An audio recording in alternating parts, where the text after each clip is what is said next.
পবিত্র মাহে রমজান সংযম, ত্যাগ ও সহমর্মিতার মাস। এই মাসে রোজা রেখে দিনের বেশিরভাগ সময় অনেকেই বিশ্রামে কাটলেও জীবিকার তাগিদে থেমে নেই খেটে খাওয়া মানুষের সংগ্রাম। রাজধানীর ব্যস্ত সড়কে সকাল থেকে সন্ধ্যা পর্যন্ত রিকশা চালিয়ে জীবিকা নির্বাহ করেন শত শত রিকশা চালক। রোজা রেখে তীব্র গরম আর ক্লান্তি উপেক্ষা করে তারা ছুটে চলছেন যাত্রীর খোঁজে। রোজার আগে রিক্সা চালাইতে আসি, কষ্ট তো হইবে। কষ্ট হইলেও কি করার আছে, সামনে ঈদ বাজার, ফ্যামিলি আছে, সংসার আছে, পোলাবাইন আছে, অগরে মার্কেট মুরগি করে দিতে হইব। এই কারণে মনে করেন কষ্ট করতে আসি। ভোরের আলো পড়তেই রিকশা নিয়ে রাস্তায় নামেন তারা। সারাদিন যাত্রী বহন করে যা আয় হয় তা দিয়েই চলে পরিবার পরিজনের খরচ। অনেকেরই পরিবার গ্রামে থাকে, আবার কেউ কেউ শহরে ছোট্ট বাসায় থাকেন।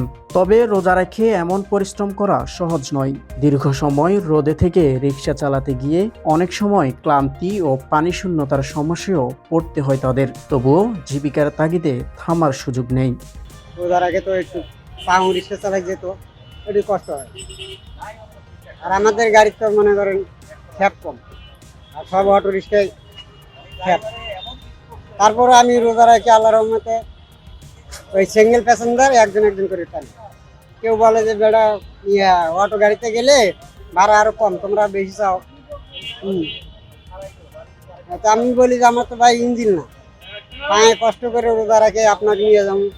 তো কেউ মায়া দয়া করে 5-10টায় বেশি দেয়, রোজা রাখতে হবে না। রিকশা চালকদের অনেকেই বলছেন প্রতিদিনের আয়ও সব সময় সমান থাকে না। কোনোদিন ভালো আয় হলেও অনেক দিন ওই আয় খুব কম থাকে। তারপরও সংসারের প্রয়োজন মেটাতে রাস্তায় নামতে হয়। রোজার আগে গাড়ি চালাইলে তো একটু কষ্ট, অনেক কষ্ট, গলা মলা শুকিয়ে যায়। ভাড়া তো আমাকে বাড়াই দেয় না, অটো গাড়ির লিগে ভাড়া বাড়াই দেয় না। আগে দিব, দিলে আর কদিন পরে দিব, 2-4টে মাসে দিব। আল্লাহ দিলে দেয় আর কি, দয়া করে টেনশন না। মানুষ আমি ইচ্ছা করে এই কষ্টকে দিয়ে আমার দেখলাম তো।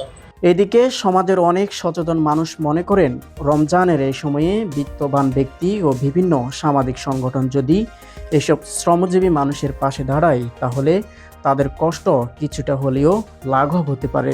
রমজান শুধু সংযমের মাস নয়, এটি সহমর্মিতা ও মানবতারও মাস। আর সেই মানবিক দৃষ্টিভঙ্গি থেকেই সমাজের সকল স্তরের মানুষের যদি এগিয়ে আসে তবে রোজাদার ও শ্রমজীবী মানুষগুলোর মুখেও ফুটতে পারে স্বস্তির হাসি।